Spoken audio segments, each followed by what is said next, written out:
শুভ সকাল বন্ধুরা, তোমরা যে যেখানে আছো নিশ্চয়ই তোমরা সবাই খুব ভালো আছো। আমিও খুব ভালো আছি। রঙের দুনিয়া ব্লগ 38 তোমাদের প্রত্যেককে স্বাগতম জানাচ্ছি।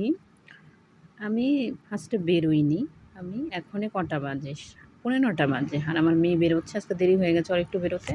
তা যাই হোক, 9:45 না, মানে 40 বাজে আর কি, 9:40, 9:45টাই বাজতে যায়। তা যাই হোক, আমি এই দিকটা দিয়ে কী করেছি, ঠাকুরের বাসন ধোবো বলে আমি আর ও বেরোচ্ছে, আমি আর বাইরের দিকে আর আসিনি।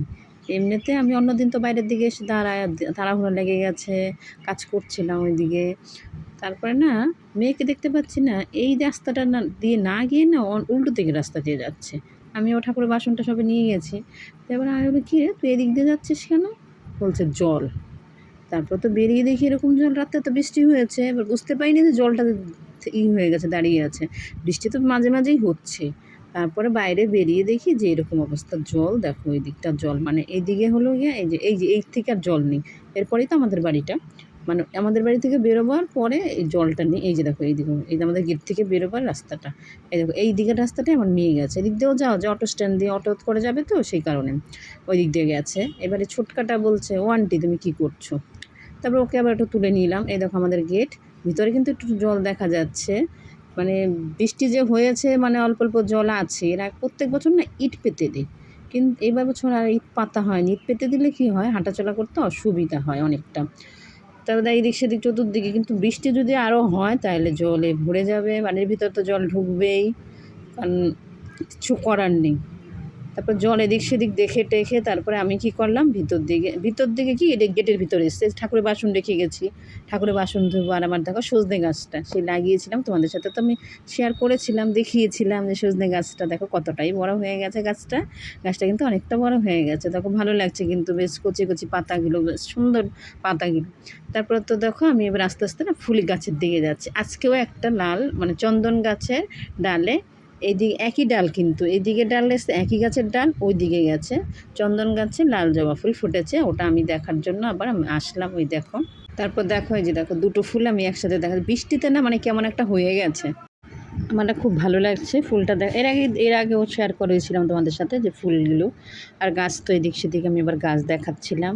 এই যে এখান থেকে দাঁড়ালে পরে আমাদের তো পাঁচিলটা ভেঙে গেছিলো, সে আনপান ঝড়ের সময় ভেঙে গেছিলো, আর ঠিক করা হয়নি, এই অবস্থায় আছে।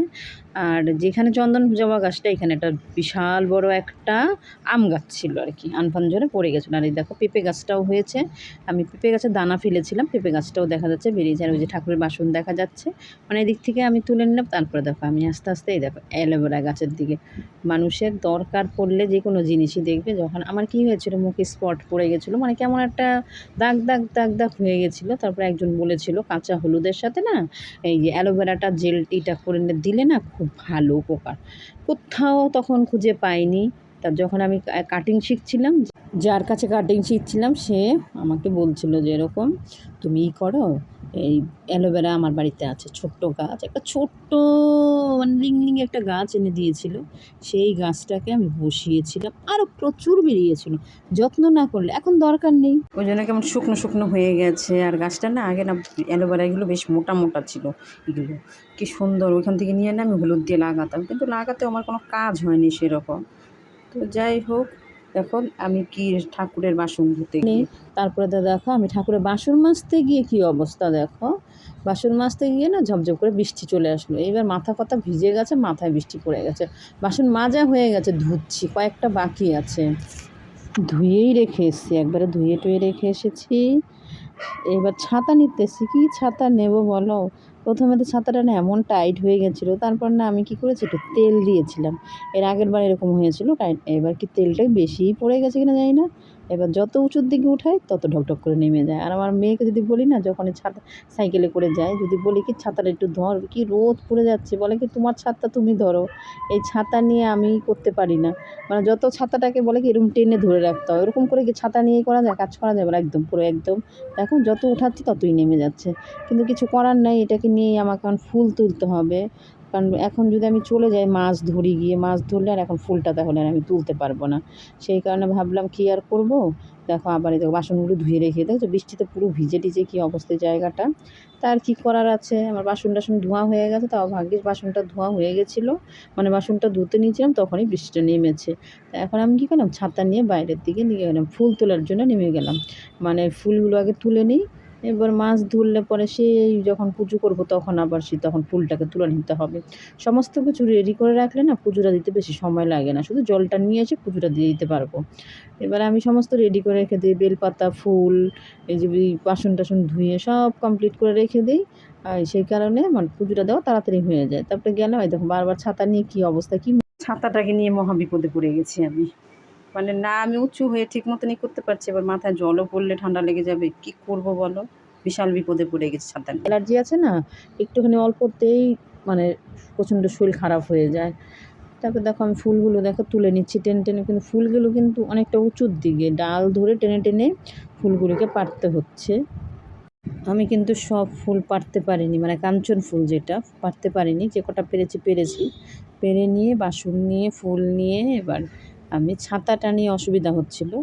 এবার দেখো আমি চলে যাচ্ছি, ছাতাটাকে বন্ধ, এবার যেতে হবে আমাকে উপর থেকে কলকি ফুলটা আগে নিয়ে আসি, তারপরে এসে আবার তো ওখানে গিয়ে তোমাদের সাথে শেয়ার করছি। তারপরে দেখো ভাগ্যিস আমাদের দোতলাটা ছিল বলে জামা কাপড়গুলো মেলা যায়, নইলে যে কী অবস্থা হতো। দড়ি টানিয়ে টানিয়ে আমাদের মেয়েরা যখন ছোট ছিল, একবার বৃষ্টির সময় যেতাম একবার আসতাম, একবার যেতাম একবার আসতাম, মানে দিয়ে আসতে না আসতে বৃষ্টি নেমে পড়তো। মানে কী যে অবস্থায় দিন কেটেছে আমাদের জামা কাপড় নিয়ে। তারপরে কি হতো, হয়তো বাচ্চাদের জামা কাপড় শুকায়নি, তখন কি করব, তখন শাশুড়ি মা বলেছে যে বড় বড় শাড়ি, তখন শাড়ি পরতাম না, ওই শাড়ি দিয়ে বাচ্চাকে রাখতাম। কিচ্ছু করার নেই, বর্ষাকালটা ভীষণ বাজে অবস্থা, যাদের ঘরে বাচ্চা আছে না ভীষণ অবস্থা খারাপ। এই দেখো তারপর দেখো তোমাদের সাথে কথা বলতে বলতে কিন্তু আমার ফুল পাড়া হয়ে গেল, ফুল কিন্তু পেরে নিয়ে তারপর তো আমি দেখো এই দিকটা চলে এসেছি, এদিকে আবার এই যে এইটা মানে এটা না আরেকটা রুম আর কি, মানে ওই দিক থেকে পেরে নিয়ে এসে এদিক থেকে না ডাল ধরে টেনে পারা যায়। আবার বেশি ফুল হলে তখন আমি আবার এখানে উঠে যাই, উঠে তারপরে পারি। ভাবি কি ফুল কটা রয়েছে, মনে হচ্ছে যে এবার আমাকে উঠতেই হবে, কিছু করার নেই। দেখো আমি এখানে উঠে যাচ্ছি, উঠে গিয়ে এবার ফুলটা পাড়তে হবে, কারণ না হলে আমি তো পুরো ফুলটা আমি পাড়তে পারবো না, ভীষণ অসুবিধা। কারণ এখান থেকে পারা যাচ্ছে না, ডালটা আসছে না, ডালটা কী হবে, আমি টেনে হয়তো জোর করে নিয়ে আসলাম, কিন্তু ডালটা ভেঙে গেলে আমার ফুল গাছেরইটাই নষ্ট হয়ে যাবে। তারপর দেখো অনেকগুলো ফুলই কিন্তু আমার হয়ে গেছে, এবার না আমি নেমে যাচ্ছি আবার, কারণ উঁচু তো এখানে বেয়ে উঠেছি।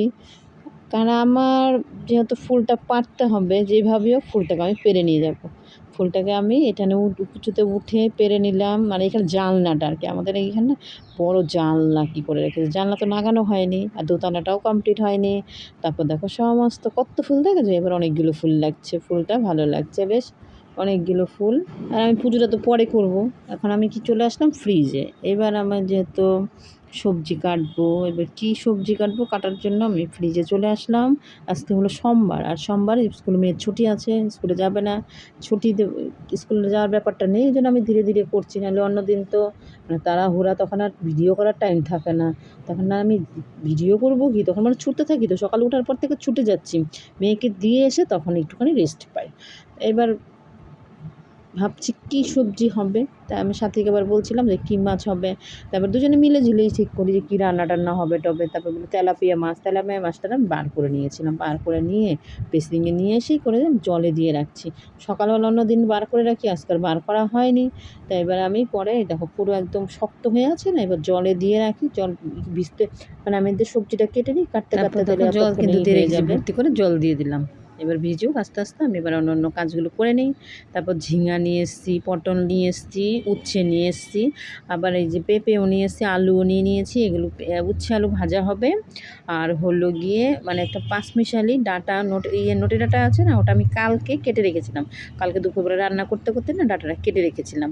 ডাঁটাটা আবার নিয়ে ফ্রিজ থেকে নিয়ে চলে এসেছি, আমি এবার পলিব্যাগের মধ্যে করে রেখে দিয়েছিলাম। ডাঁটাটা কিন্তু কাটতে সময় লাগে, সেই কারণে কেটে রাখলে পরে অনেকটা কাজ এগিয়ে যায়। আমি আবার যে কাজগুলো একটু লাগাবে করে রাখলে পরে আগের দিন রাত্রেবেলা করে রাখার চেষ্টা করি, যে আমার কালকে স্কুল আছে বা এমনিও যদি কাজ থাকে, আমার আবার এক্সট্রা কাজ থাকে না, সেই কারণে আমি না আগে কাজগুলো সেরে রেখে দিই।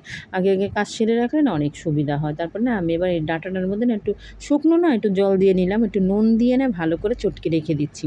ভালো করে রেখে দিলে কী হবে, ডাঁটাটা না বেশ নরম হয়ে যাবে আর তরকারিটাও বেশ সুন্দর হবে। তা যাই হোক হয়ে গেছে, আমি এটা রেখে দিলাম। এইবার কি বাদবাকি সবজিগুলো কাটতে হবে, সবজিগুলো কেটে তারপরে আবার তোমাদেরকে দেখাচ্ছি। তারপর দেখো এইদিকে আমার কিন্তু দেখো আমি উচ্ছেটা কেটে নিয়েছি। উচ্ছেটার মধ্যে না একটু নুন মেখে রাখবো। উচ্ছেটার মধ্যে নুনটা মেখে রাখলে কী হবে, যে তিতোটা না ওই ধুলে পরে তিতোটা আর কি চলে যাবে, অতটা তিতোটা লাগবে না। আমাদের ঘরে তিতোটা খেতে চায় না তো যাই হোক নুনটা আমি মেখে রাখলাম, ভালো করে এই করে চটকে মেখে রাখছি।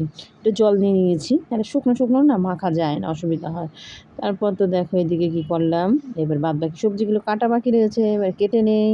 ভিডিওটা ভালো লাগলে একটা লাইক করতে ভুলবে না। যারা চ্যানেলটাকে সাবস্ক্রাইব করোনি প্লিজ করে দিও। পাশে থাকা বেল আইকন অল করে দেবে, নোটিফিকেশান তোমাদের কাছে সবার আগে পৌঁছে যাবে। দেখো যে আমি উচ্ছের মধ্যে আলু কেটে নিয়েছি, আর পাঁচ মিশালের সবজি কিন্তু আমার কাটা হয়ে গেছে। আমি না কী করেছিলাম না, আমি এখন না ভাবছি কী একটা জানি আমি দেইনি, কী একটা জানি সবজি আনিনি। তারপর তো বেগুনটা গিয়ে পরে নিয়ে আসলাম, পরে এনে আমি কেটে রেখে দিই, আবার কেটে দিলাম। বেগুন ছাড়া মনে হয় যে একজনকে ছাড়া আরেকজন পরিপূর্ণ পরিপূর্ণ না, যেমন মানুষ একজনকে ছাড়া আরেকজন পরিপূর্ণ না, এরকম আর কি। তারপর তো দেখো আমার পুজো দেওয়া হয়ে গেছে, আমি পরে স্নান টান করে পুজো দিয়ে দিয়েছি। দেখো কত সুন্দর করে সাজিয়ে গুছিয়ে পুজো দিয়েছি, অনেক ভালো লাগছে সিংহাসনটা। ঠিক আছে বন্ধুরা, আজকের ভিডিওটা এখানেই শেষ করলাম। সবাইকে টাটা, সবাই ভালো থেকো, সুস্থ থেকো।